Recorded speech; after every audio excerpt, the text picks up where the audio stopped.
आज मैं कर रही हूँ मंदिर डीप क्लीन कर रही हूँ। तो पूरे मंदिर को खाली कर ले रही हूँ और उसके बाद में ना इसके ऊपर रंग करूँगी, क्योंकि ना यहाँ पर ना बहुत ज़्यादा काला काला हो गया है। ऊपर तो फिर भी नहीं हुआ है, लेकिन नीचे की साइड ना वो धूप बत्ती है, कपूर ये सब जलाते ना तो बहुत काला हो गया। वैसे मैं कपड़े से पोंछ दिया करती थी, लेकिन फिर भी ना बहुत ज़्यादा कालों से ना आपको दिखाई देगी, तो इसलिए मैंने ना इस पर कलर करने की सोची है। तो पूरा खाली कर लिया है। जो आसन बिछे रहते हैं वो भी मैंने हटा लिए, इनको भी मैं हटा ले रही हूँ।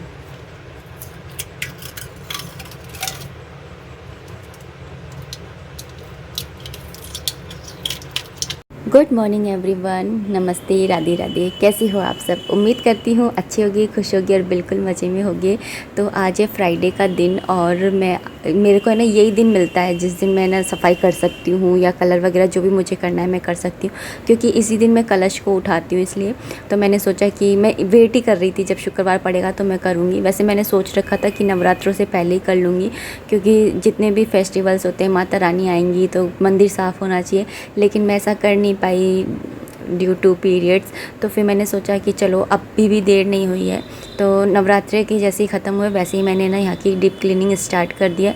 तो रंग कर दिया है, सूखने के लिए छोड़ दिया है। इतने में जितने भी पूजा के बर्तन वगैरह हैं उनको साफ़ कर ले रही हूँ। इस वाली बास्केट के अंदर ना मैं पूजा की सामान रखती हूँ, जैसे कि प्रसाद है, चंदन है, माचिस वगैरह है, बत्तियाँ हैं, घी है, ये सारी चीज़ें रखती हूँ। तो उसको बास्केट को धो करके और मैंने रख लिया है। मंदिर में साइड में कोने में रखती हूँ और यहाँ से ना पूरे को पोछा लगा ले रही हूँ, क्योंकि ना पूरा साफ़ करो तो फिर गंदगी हो जाती है। और पूरे कमरे में तो कलर नहीं हो रहा है, लेकिन यहाँ की साइड पे भी बहुत काला काला हो रहा था, तो मैं यहाँ पर भी है ना साफ़ कर ले रही हूँ। है ना एक गीले कपड़े से साफ़ कर लिया है। तो ये वैसा वाला रंग है कि ना धुल भी जाता है, तो मैंने सोचा चलो इसको धो लेते हैं। धो तो नहीं रही हूँ खैर, लेकिन मैं ना पोंछ ले रही हूँ, तो जितने भी निशान वगैरह होंगे वो हट जाएंगे। तो मंदिर एक ऐसी जगह होती है जो सबसे ज़्यादा साफ़ होनी चाहिए, घर का सबसे मेन एरिया होता है, इसलिए इसको नॉर्थ ईस्ट डायरेक्शन में बनाते हैं, क्योंकि नॉर्थ ईस्ट डायरेक्शन जो होती है ना सबसे नाजुक डायरेक्शन होती है, और इस जगह पे अगर भगवान का मंदिर बनाते हैं ना तो सही रहता है। इसलिए मैंने भी अपना मंदिर नॉर्थ डायरेक्शन में ही बना रखा है। और यहाँ पे अब मैंने ना कपड़े चेंज कर दिए हैं। वैसे ना साल भर में एक बार मैं नए कपड़े बिछाती हूँ, लेकिन अभी मैं नहीं बिछाऊंगी। धनतेरस से पहले जो भी शुक्रवार पड़ेगा उस टाइम पे मैं ना ये नए वाले कपड़े बिछाऊंगी। अभी तो मैं वही पुराने वाले कपड़े बिछा ले रही हूँ। तो साल भर में मतलब दिवाली के टाइम पे ना एक बार मैं चेंज करती हूँ, नए कपड़े लेती हूँ। और ये वाले कपड़े होते हैं ना, ये तस्वीर पोंछने के और आले वगैरह में रखने के काम आ जाते हैं। तो जल्दी जल्दी से बस है ना मैंने आसन बिछा दिया है। उसके बाद में मैं इनकी तस्वीरों की थोड़ी सी डायरेक्शंस चेंज कर रही हूँ, क्योंकि अब है ना केला देवी भी आ गई है मंदिर में। पहले छोटी सी केला देवी थी तो साइड में रखी रहती थी, तो मैंने अब इस तरह से रख लिया है केला देवी को और माता रानी को दोनों अगल बगल में।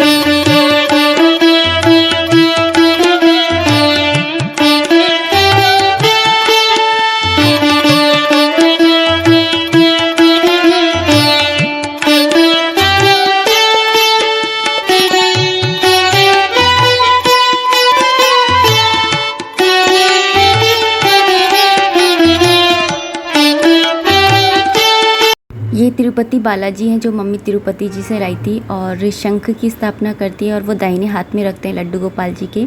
तो मैंने यहाँ पर ही रख दिया था। फिर मैंने थोड़ी सी डायरेक्शन चेंज करी है, और ये श्रीमद् भागवत गीता है। वैसे तो लाल कपड़े के अंदर लपेट कर फिर रखना चाहिए, लेकिन मैं ऐसे ही रख देती हूँ, क्योंकि ना मैं इस समय इसके ऊपर थोड़ी सी वो कर रही हूँ स्टडी, दोनों गीताओं को पढ़ कर के। और फिर कुछ मतलब मुझे आदत है, मतलब कुछ जिसकी चीज़ के पीछे पड़ जाती हूँ ना फिर पढ़ ही जाती हूँ। तो इस समय मैं भागवत गीता को समझना चाहती हूँ। मुझे बहुत सारी चीज़ें जो समझ में ही नहीं आ रही हैं। तो यहाँ पर मैंने ना एक कटोरी रख रखी है, मतलब माला जिस पे माला जाप करती हूँ उसको आसन दे रखा है कटोरी के अंदर।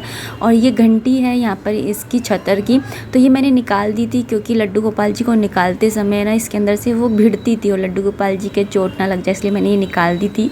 तो इसको मैंने इधर ही रख दी ताकि खो नहीं जाए। और ये तुलसी माला है जिसका मैं ना शाम के टाइम में जाप करती हूँ, तो उसको मैंने इधर ही साइड में रख लिया है। तो इस तरह से मैंने सेटिंग करी थी, लेकिन फिर मुझे लगा कि शंख दाहिने हाथ पे रखते हैं, तो जो राधा कृष्ण जी बैठे हैं उनके तो बाएं हाथ की तरफ हो गया, तो मुझे कुछ समझ में नहीं आ रहा था। तो मैंने सोचा चलो शंख को अब इधर की साइड पे रखते हैं, सारे ही जितने भी भगवान बैठे हुए हैं, लड्डू गोपाल जी, राधा कृष्ण, सबके ही उस पर हो जाएगी। और यहाँ पर मैं मंदिर में कछुआ भी रखती हूँ, तो वो भी मैंने रख दिया है, और कछुए को जल के अंदर ही रखते हैं, तो वो मैंने रख दिया है। और क्योंकि आज फ्राइडे है तो मैं शुक्रवार की कलश स्थापना करती हूँ, तो वो मैं कर ले रही हूँ। तो यहाँ पे मैंने चावल रख दिए थे, उसके ऊपर मैं कलश की स्थापना करके और कलश की पूजा कर ले रही हूँ। और कलश की पूजा मैं किस तरह से करती हूँ ये मैं आप लोगों को कई बार बता ही चुकी हूँ। तो मैंने बस पूजा करी है।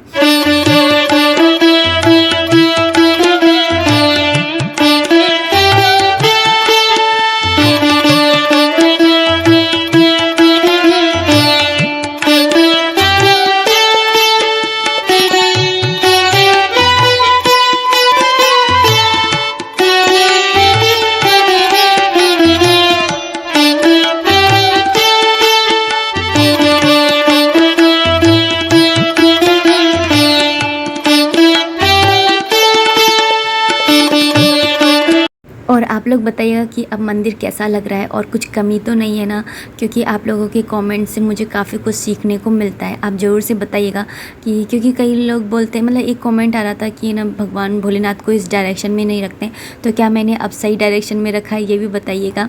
तो इस तरीके से अब मंदिर लग रहा है। विष्णु प्रिय नमस्तुभ्य जगदते आधत्री नमस्तुभ्य समृत कुरु में सदा, नमो नमस्ते महामाय श्रीपीठे सुरपूजिते, शंख चक्र गदा हस्ते महालक्ष्मी नमस्तुते। कलश की स्थापना कर ली है और कलश की पूजा भी। नीचे लक्ष्मी जी के चरणों की स्थापना की हुई है, दिवाली वाले दिन करते हैं तो वो मैंने की हुई है, तो उनकी भी मैं हर फ्राइडे को पूजा करती हूँ। तो या तो आप यहाँ पर कर लीजिए अगर आपके लगे हुए हैं तो, और अगर नहीं लगे हुए हैं तो जो मेन दरवाज़ा होता है वहाँ पर लक्ष्मी जी के पैर बना करके और फिर आप वहाँ पर भी पूजा कर सकते हो।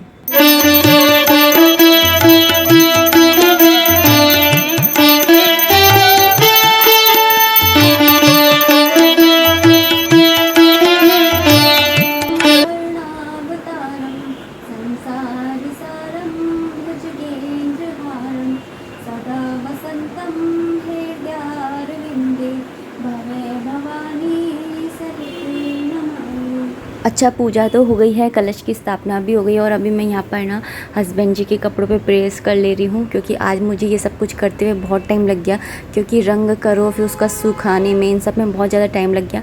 अब बस मंदिर तो मेरा है ना साफ़ हो गया है, और कहते हैं कि भगवान का मंदिर जो होता है ना सबसे ज़्यादा साफ़ और सुंदर होना चाहिए।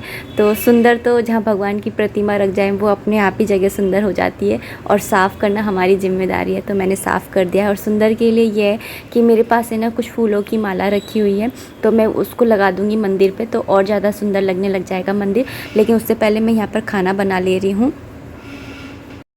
कह रही थी ना कि खाना वगैरह बना करके माला लगा दूंगी, तो मैंने यहाँ पे माला लगा दी है, और ये कुछ इस तरह से दिख रही है। फूलों की माला लगाने से और थोड़ी सी ग्रीनरी ऐड करने से एक बात है, रौनक आ जाती है। तो बहुत ही प्यारा लग रहा है। आप लोग बताइएगा कि कैसा लग रहा है।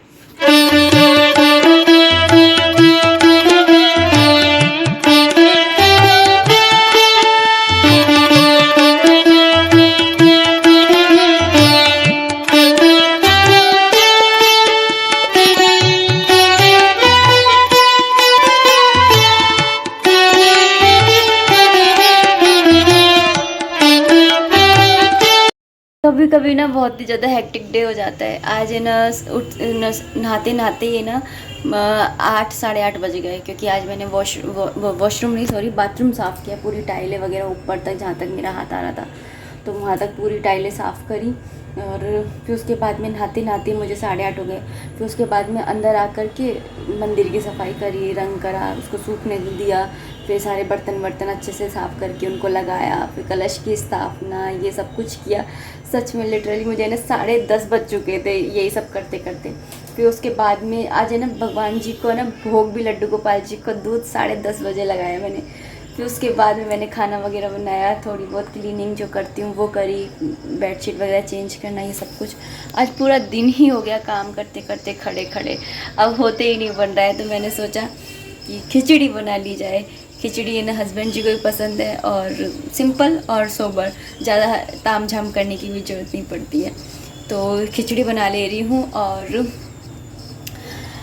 अब इस वीडियो को भी इतना ही रखना चाहूँगी। उम्मीद करती हूँ वीडियो पसंद आई होगी और आपको मोटिवेशन मिला होगा। आपने मंदिर की सफाई कर ली है या नहीं कर ली है? कपड़ा जो होता है ना, साल भर में एक बार नया बिछाती हूँ, तो वो मैं धनतेरस से लेके दिवाली तक के बीच में जो भी फ्राइडे पड़ता है उस दिन मैं बिछा लेती हूँ। जैसे धनतेरस है ना फ्राइडे की पड़ रही है, तो धनतेरस को, छोटी दिवाली, बड़ी दिवाली, या उससे पहले अगर शुक्रवार पड़ रहा है तो तब बिछा लेती हूँ। यानी दिवाली से पहले जो शुक्रवार पड़ता है उसको मैं ना कपड़ा नया बिछाती हूँ, नया, क्योंकि फिर कलश की स्थापना कर लेते हैं ना। तो खिचड़ी बना ले रही हूँ, सिंपल और जल्दी से बनने वाला, और रोटियाँ सेक दूँगी। सुबह की थोड़ी सी सब्जी रखी हुई है अरबी की और भिंडी की। तो चलिए अब इस वीडियो को भी इतना ही रखते हैं। उम्मीद करती हूँ वीडियो पसंद आई होगी। अगर आई है तो प्लीज़ लाइक कर दीजिएगा। कोई भी कमेंट है, कोई भी सजेशन है तो आप कमेंट बॉक्स के थ्रू मुझे कर सकते हैं। मिलते हैं नेक्स्ट वीडियो में, तब तक आप अपना खूब सारा ध्यान रखिए, खुश रहिए, कीप एंजॉइंग। जय माता दी, राधे राधे, हरे कृष्णा।